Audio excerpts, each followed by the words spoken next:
Hey guys, you don't know my name, but you can call me Val. Welcome back to my channel. So this video is going to be all about character design, which is a topic that I haven't talked about much. So this is a speed paint of a character sheet that I made partially for this video, partially just for my usage. If you don't know what a character sheet is, it's just a drawing of one or more characters with the front and the back and sometimes the side, just showing all the details, the body shape, the height, everything about the character, just for reference for later. And also sometimes it's just nice to have a design set in stone. So these two characters are Mosey's Cassie, and the other one I think I'm going to name Emily, but that name might change. So if you saw, I used these two characters. So I made Cassie a bit taller and a bit more muscular, and I made Emily a bit shorter and a bit less muscular. It's really good to have multiple characters on a character sheet because you can show the scale of their height compared to each other and the different body types. So for Cassie, I started off by giving her her regular outfit, as seen here, with her sports bra kind of thing, with also cargo pants, a belt, and some boots. So this is just the regular design that you've probably seen before on this channel if you're familiar with it already. And then I gave her her hair and her face, obviously. So when I'm making character designs, I personally keep in mind the shape of the character. And I tried to have that sort of hourglass-ish shape with her, using the weight of the boots and then her hair with the, like, form-fitting, sports bra top thing and her waist as like a way to make it more interesting shape wise. I feel like I could have pushed this a bit more, but I think it turned out pretty well with the weight at the top and the bottom, and it's like evenly distributed. So anyway, obviously if you can see the straps that I have on her, they're actually for a backpack that I decided to give her. I think that if she's gonna be like on adventures and running around, it's probably gonna be good for her to have a backpack of sorts. I also gave her this keychain thing that I don't have a story for yet. Maybe it's like something a family member gave her. God, I can't talk. Or something, but I wanted to have more gold in the design to complement the belt because I don't have any other gold. So I just thought it would be a nice touch, and now I'm just putting in base colors. I'm not doing any shading or anything, and this is the front of the character. Anyway, yeah, so the colors, like, these are the colors that I'm going to be basing all my drawings off. That's kind of just, again, the whole point of a character design sheet. So for the back of the character, I actually used a trick, and you can use this too, where I just copy and pasted the line art of the character, and I just changed a few details of it so that I keep the same silhouette, but it's from the back instead of the front. I think I learned this from Lavender Town. If you don't know her, go check her out. If you do, that's awesome. Go watch some of her videos after this. And yeah, that's the end of Cassie's design. So now I'm working on Emily's design. And now you can see them both together, and she's a bit shorter. And I decided to start with giving her this off-the-shoulder crop top thing and shorts.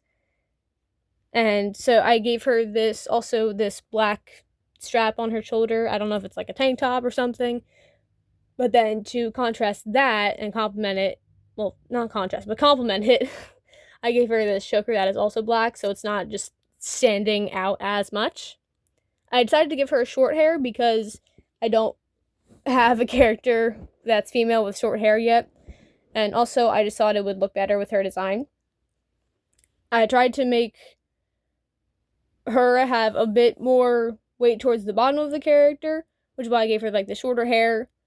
But then the the shoes, and there's not as, it's more loose at the top, but it's less loose at the bottom.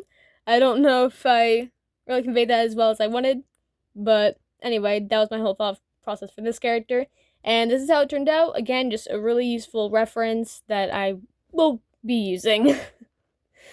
So now this is a speed paint of a fully rendered design of them, because I only made a character sheet for 2 characters in this video. However, I will make several parts of this until I have a character sheet for all of my characters. For now, though, I made a fully rendered piece of both the characters in this video.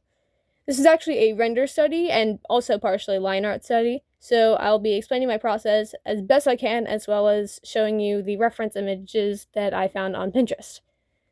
So, I already did the sketch by now at this point in the speed paint, but now I'm working on the line art. And I tried to make it a bit less neat as my usual drawings, because I don't like just tracing over my sketch, because I feel like it looks traced and I don't like that look. So I did trace over my sketch, of course, because that's like what you gotta do, but then I tried to add more line depth than I usually would, and also more details. Like I added more details in the hair and just a few more lines around the face and everything that I usually don't add. But anyway, I think it's a clear improvement compared to my other line art. So now I'm putting in the base colors, and these, I find it very important to put down your base colors first, just to see if you like them together. You can change the colors before you go in with your rendering, simply because you don't do everything and then realize, oh wait, I don't like this shade, and then have to redo everything. So that's just where my thought process is. So now I'm working on the actual rendering, so I made another layer on top of that, and I started going in with blush first, but then I carve it out with the base skin color, just to add some hard edges, because you want to have some soft and hard edges when you're rendering skin, especially, but also other things as well. And then I went in and added shadows and highlights after that, and I did the same thing for both characters.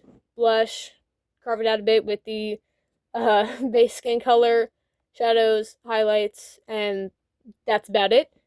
You can choose to have harder, more stylized edges, or you can have a smoother effect like I did here. But the only thing I will say is don't use purely the airbrush for everything. I used to do that, and it makes everything just look muddy. So learn from my mistakes, as well as the mistakes of many others, and don't use strictly the airbrush, please.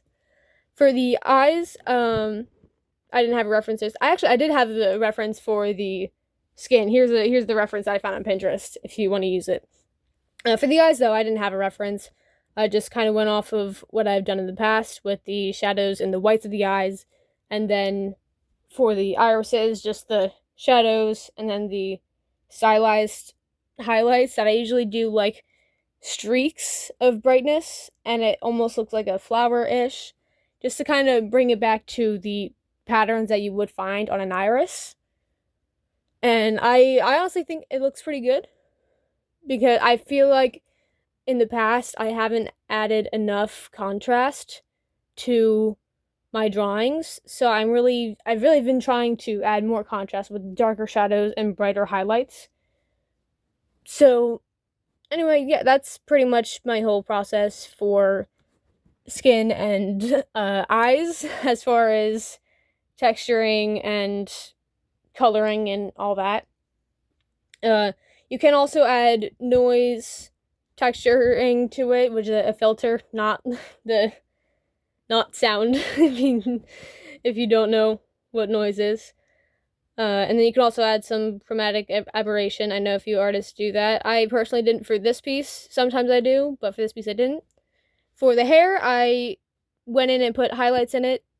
For Cassie's hair, which I'm doing right now, you can see I actually went back to a less saturated color because I didn't like the original one.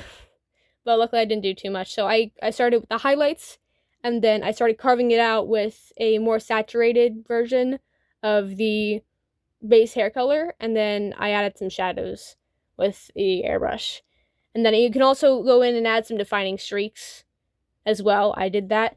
And yeah, I used these pictures for the grass texture, which I'm doing right now. And yeah, overall, I think this piece was pretty good for my skill set. If you have any tips, it'd be greatly appreciated. Feel free to comment them. And anyway, yeah, so here's both pieces together.